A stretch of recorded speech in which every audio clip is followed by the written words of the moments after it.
Greetings and welcome to Edgy Ideas, the podcast that explores what it means to live a good life and to create the good society in our disruptive age.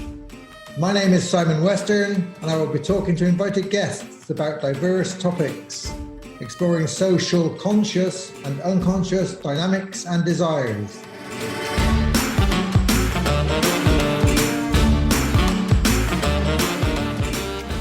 Welcome to part 2 of my fascinating conversation with Leslie Brissett, Director of Group Relations and Company Secretary of the Tavistock Institute of Human Relations. We will explore spirituality, belonging, and trees, amongst other things. So enjoy listening. I want to explore you have a religious side to your life. Spiritual, religious, how would you describe it? Depends on the moment in time. I've always been curious about, and it's linked to this ontological question about are we our bodies or not? So I think I'd say I'm a spiritual person who can see the benefit of all sorts of different systems of belief. But like I say, I fell in love with this Jesus character very early in life and thought, how do we live that way? Is it possible to be really loving to everyone, especially the people who hate you, which is what he advocated? Can we actually do that? Are there people on the earth who are prepared to invest in loving no matter what? And so I've kind of been looking for them in all sorts of places. And I came across quite early this group of Christians called the Mormons, the Church of Jesus Christ of Latter-day Saints. And I thought there's something about them. I'm not quite sure what it is, but there's something. And then when I discovered that Joseph Smith, who was their founder, wrote a book in America in 1830 that said that Jesus came from Jerusalem and visited America and chose the Native American people, or the people who we'd now say were their ancestors, chose them to be his chosen people for the latter days. Now, what must it have been for this 15-year-old white boy to write that the Native Americans, who the British and the other Europeans who landed on America basically slaughtered or rounded up like cattle to live on reservations, that those people were God's chosen people? Yeah, shocking. Yeah, exactly. So I figured there's something to this Church of Jesus Christ of Latter-day Saints. And then as I looked more and more into it as a leadership model, and we talked about authority and authority relations, they work at the group level all the way through, right to the top of the church, where the president of the church works with 2 counselors, and they together, those 3 people, are called the first presidency. Mm-hmm. And they work prayerfully, meditatively, but they work as a whole. And then there's a council of the 12 apostles, and then there are cascades of, they call them 70s, and then it goes all the way down across the country, across the world. I think there's a lot to explore and learn from them. So, but I'm also deeply drawn to solitude, Simon. I was going to be a Carthusian monk. Yeah. Because at one point I was thinking, why do people talk? You know, they spend so much time making air and not adding anything. Why do they talk? Actually, I could. Back then, I had the thought, I need never speak another word for the rest of my life because there's nothing to say. Well, it would also be a loss to the world, Leslie, because you also have a lot to say. Yeah, very beautifully. I'm very drawn to the monastics as well, and spent many happy hour and day and week in monasteries, usually Benedictine, Camaldolese monasteries. Very drawn to the silence and the rhythm of the life, the simplicity and the rhythm of going to your cell and going to pray. Something very countercultural about that, but so powerful, I think. Do you make time to go and get some recharge in the monastic? Well, now, Yeah. it's something I miss. I have two young children, as you know, 5 and 6, I think, 5 and 7 in a week's time. And yeah, with my work before COVID was taking me to travel a lot. So that part of my life, which I always built into my being, had to stop really because I couldn't afford to take more time away from the family. So I have to do it in different ways. So I go into nature. I attend church most Sundays. So I find sacred spaces in the world, Leslie. I find sacred spaces in the world, whether it be a wood, a forest, a sea, a church, a temple, mosque. And I always have done it, even when I was an agnostic or anarchist, atheist. I would still find myself in a Zen temple or a mosque. It's interesting. I was always drawn, and I still drive my old friends mad. And as we go on holiday, and I want to visit the cathedral or the sacred spaces, and yeah, it's a calling, isn't it? Yeah, and I think there is something about the marketplace.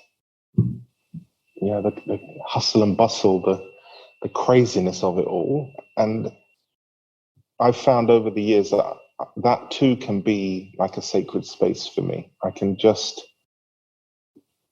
get in my zone of being with the watching of the dynamic of it, and not to get whipped up, because it's almost like a projective process. You can feel the group, the crowd pulling you to move. Yeah. Come on, you've got to be in a rush with us, or you've got to join the queue for your sandwich or your coffee with us. And all those subtle cues of hypnotism that we take in unawares and think that that's who we ought to be. It's fascinating to take part in. We could keep talking for hours, couldn't we, Simon? We could, yeah. Listening to you, there's patterns in your life, and I think we have similarities. You seem to be drawn to difference. You're a black body, and you go and live in Arkansas. And when I was younger, I was a rugby playing male nurse in a kind of macho environment, and I was a nurse, yeah. So I was a male in a female environment, and then later on, I've always been drawn to difference. Always been drawn to live in places of difference, or be in different spaces. And there's something which is enlivening about that. Something kind of, and I'm wondering about you as well, because it sounds you make unusual choices to become a Mormon, to go to Arkansas, to do lots of things which are not mainstream. Yeah, I think the choices make me, and I just let myself be carried away with them. Somebody called me the will o' the wisp. But I think there is something in what you're saying. And it's about, there's this principle from African or Egyptian development, and it was called Ma'at. And she was the goddess who represented balance and harmony. And I think there is something about difference that is back to that thing about how do the bits go together, live together, like the yin yang symbol. Yes, yeah. It's the black with the dot of white in it. It's the white with the dot of black in it, and they all are together.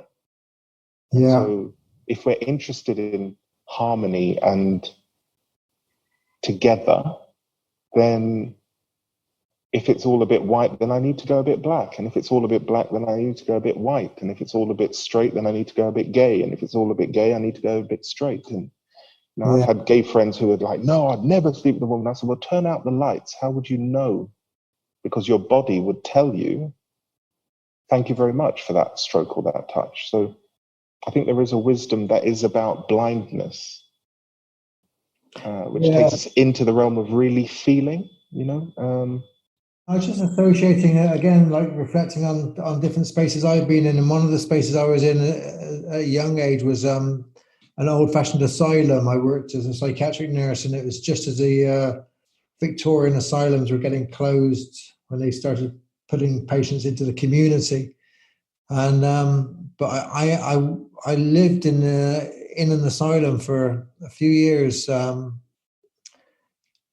a training, and it was an extraordinary experience. And at one level, it was an asylum because you were set aside from the world in these lovely farmlands, and at another level, it was incredibly disturbing, totalitarian, totalizing institution. And not only for the patients, but for the staff. That was the thing which shocked me. I could see that the patients were institutionalized, but I don't think the staff realized just how institutionalized they were in this sort of total environment. Mm. And I suppose that they needed that degree of denial in order to take up their role. Well, to actually work in that space, you did. Yeah. I mean, like for me, it was just too painful. It was like so painful. I had to get out. I mean, I was there for a year and a half, I think, and then I left, and I never worked in one again. And it was and it stayed with me. And when I went to work in corporate businesses, I remember being asked in one of the major banks in Canary Wharf. I was talking to 200 leaders in a room, and they asked me they said, "You're unusual. You've come from the public sector, and you're teaching us private sector people. It's usually the other way around. What can you teach us?" And I told them the story of the asylum, and I said that I look around your bank and I see 300 people in an open space office, everyone wearing dark suits, everyone sat at kind of these formulaic desks, and it takes me back to the asylum and the conformist culture. And I think you have to be very careful that there's this real conformity in these organizations, and I find it disturbing every time I see it. Like people, well-paid people, like intelligent people, doing some interesting work, but there's a real conformity in society in some places, and I find it very disturbing whenever I get close to it. Yeah, I think all the systems tend towards totalizing. Yeah. And I think it's that. Did you ever see the C.S. Lewis when he talked about the lure of the inner ring? No. He gave this wonderful speech to a graduating class at King's College in the 40s, and he was saying, of all the things that you need to look out for, and the most captivating, the most scintillating thing that will suck your integrity is that desire to belong. Mm-hmm. Because on one level, we all have it, because we all know there was a time, this is a complete supposition, but there was a time before we were here where we had the experience of being unified and connected and belonging unreservedly. And so as we're born into life, we have that pull. And in the world of work and life, that pull is activated by forces that want to control us. And it's closely linked to the idea of pride.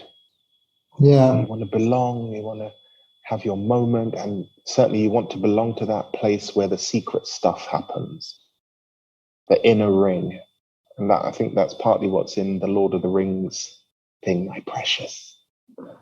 Yeah, and I think there's also I think in a world where there's so much feels precarious now, whether it's through viruses or whether it's through racism or whether it's through economic stressors, whether it's through environmental change, that seems to me that there's a very strong feeling of being precarious, and I think people identify with a fantasy past and nostalgia for a fantasy past where there was purity, where it was more simple, where we did belong, and it was a comfortable belonging, and I think that's what a lot of populist politicians sell. It's a snake oil, really, that vote for me and I can return you to this Garden of Eden where everything was simple and you belong to your tribe, and the other tribe won't steal your enjoyments. They won't run off with your pleasure. And of course, it's a fantasy because diversity is always been with us. And at the same time, there is this force, and it's linked to the point you were making about the asylum and that the workers had to almost forget that they too were institutionalized, is that in order to really engage with the murderous, the necrophilic, the destructive, there has to be a degree of forgetfulness. Yeah. And I think it's in the Greek myth of Thanatos and Lethe, that river of forgetfulness that came out of the cave where Thanatos lived. And I think that's partly what is being mobilized for us all now with the virus and the unexplained deaths. And we're still sending our children to be soldiers, to murder other people's children. And we're in a death camp march as a species. And I think identity is evoked as that rallying cry for war. Yeah. So there is a thanatic force that is unleashed across the world, really. And we're all susceptible, because we want to belong, to join in the march and the cry for killing. And I think this is where that softer, quieter ushering of love or eros is harder to hear. It's harder to hear, and it takes moments of stillness and quiet and openness. This is why I love trees, Simon. I love trees. Me too, Leslie. Me too. You go and you stand at a tree, and it's been there, silently present. But maybe it's not silent. Maybe it just communicates at a frequency that our ears can't hear. Maybe they're singing or speaking to each other, but we can't hear it. And yeah, I was reading Freud again, trying to make some sense of the state of the world and thinking about his work on group psychology, and he posed the idea that the groups held together like by identity, that we identify with each other to form a group. And he says that the bonding in that group is eros, that it's love that holds us together. But that only works when there's an out-group to project upon our aggression and our negativity. And a follower of Freud wrote that there's two types of out-groups. One is a friendly out-group. So you see the other and you create your identity based on not being them. But they're friendly, it's like a rivalry, maybe football teams or something, that there's a rivalry. And then there's another outgroup which becomes the enemy. And that's the real danger, that flips into the enemy. And I think we can see how that works a lot in society at the moment. Yeah, and it's how, I think that's the key for diversity, is to say different but free to be. Yeah. Rather than different and should be deleted.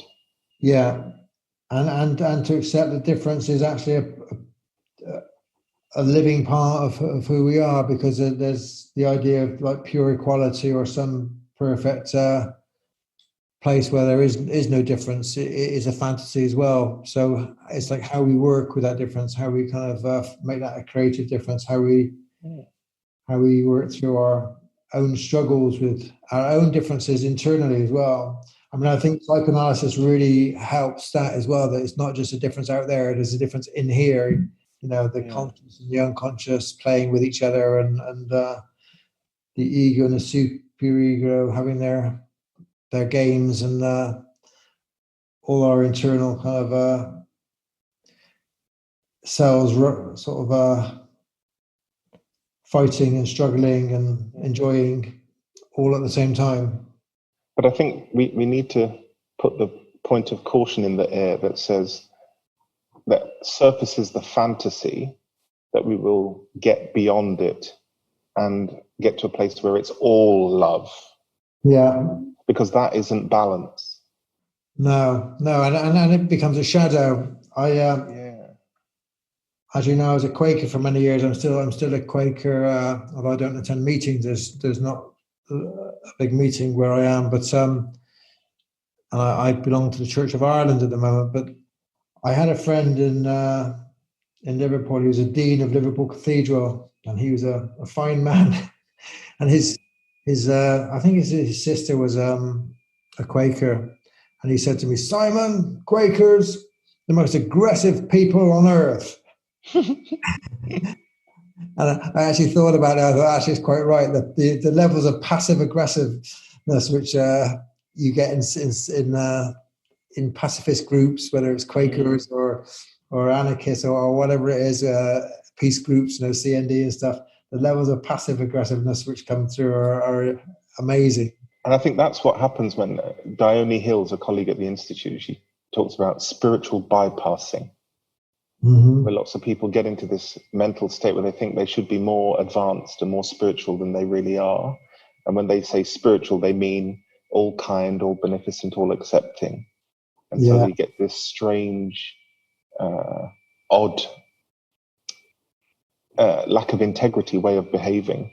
Yeah. Where people pretend, oh yes, we're perfectly okay with that, but you can feel them seething with poison underneath. Yes. Yeah. That's where the microaggressions come from.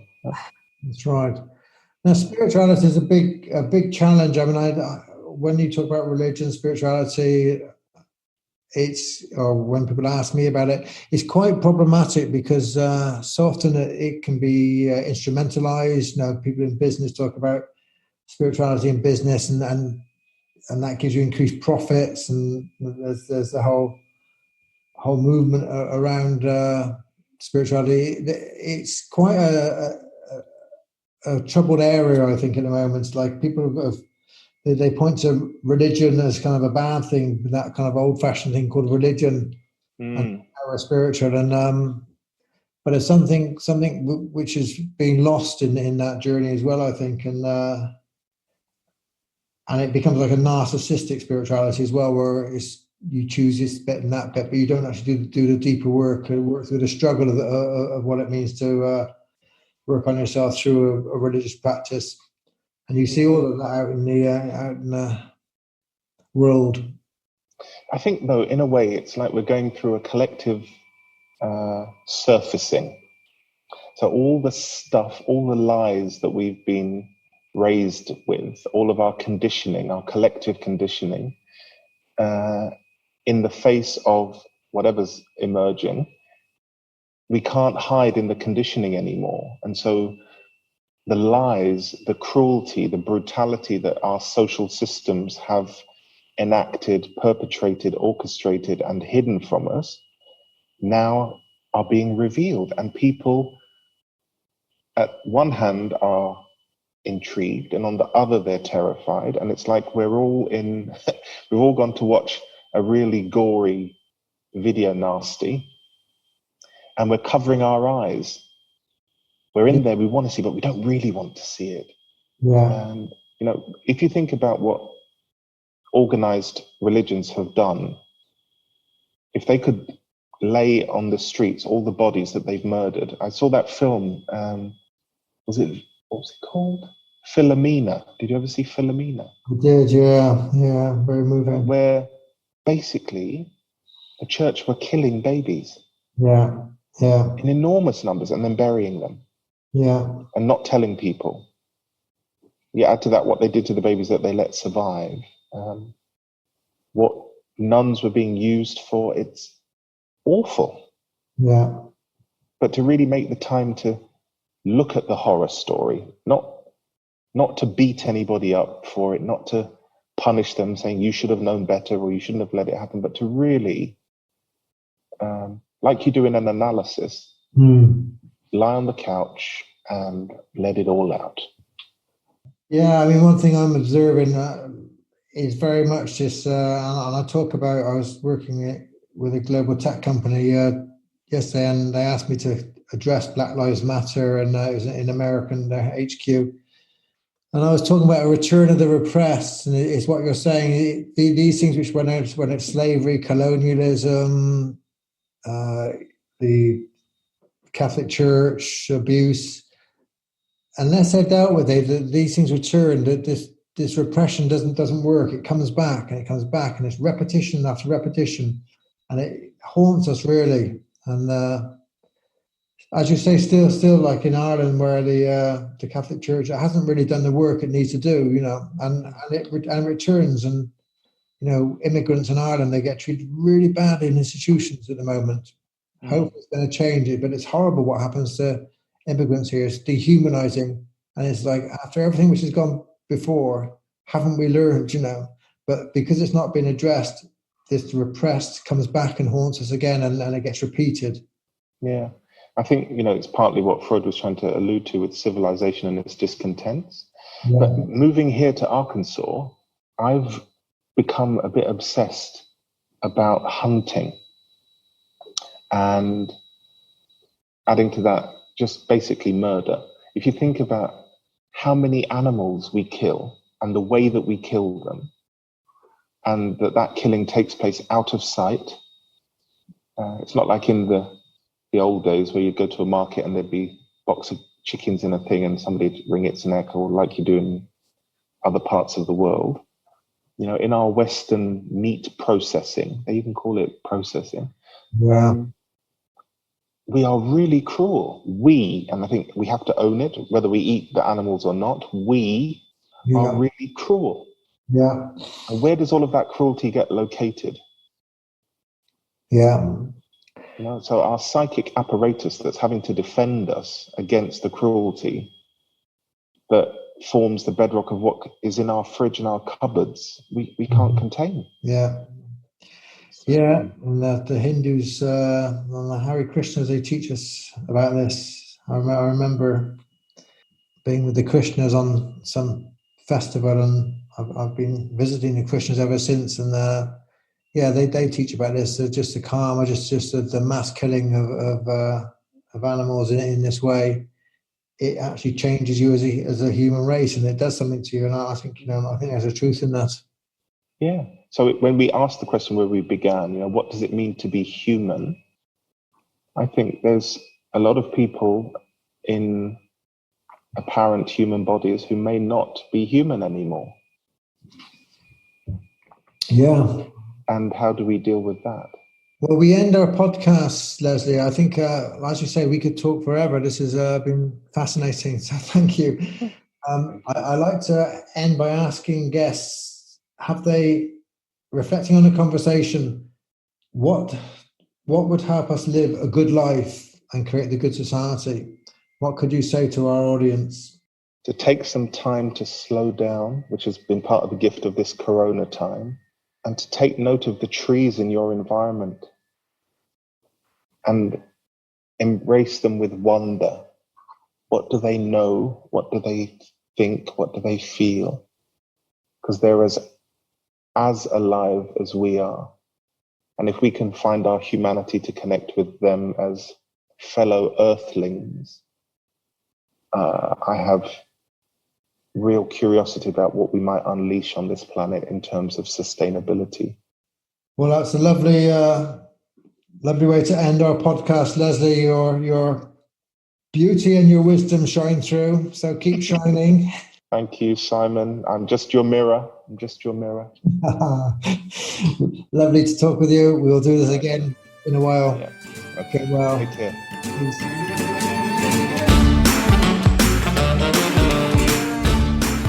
Thank you for listening to Edgy Ideas. If you enjoyed our podcast and would like more information about our coaching, training and events, please contact simon@analyticnetwork.com or go to www.analyticnetwork.com. Thank you for listening.